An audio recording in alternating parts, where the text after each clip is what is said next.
Alam mo mga kababayan, ito ay yung matanda ay binibigyan ng kasiyahan ng kanyang birthday.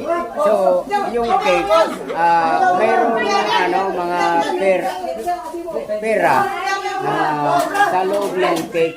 Kaya ngayon, nilalagay nila sa baliog. Ayan, panoorin nyo mga kababayan. Nilalagay nila sa baliog para happy siya. Ayan. Mga kababayan, hanggang dito na lamang po ang pagbablog ko. Welcome to my YouTube channel, Jaime Tom Vlog. Thank you, bye-bye.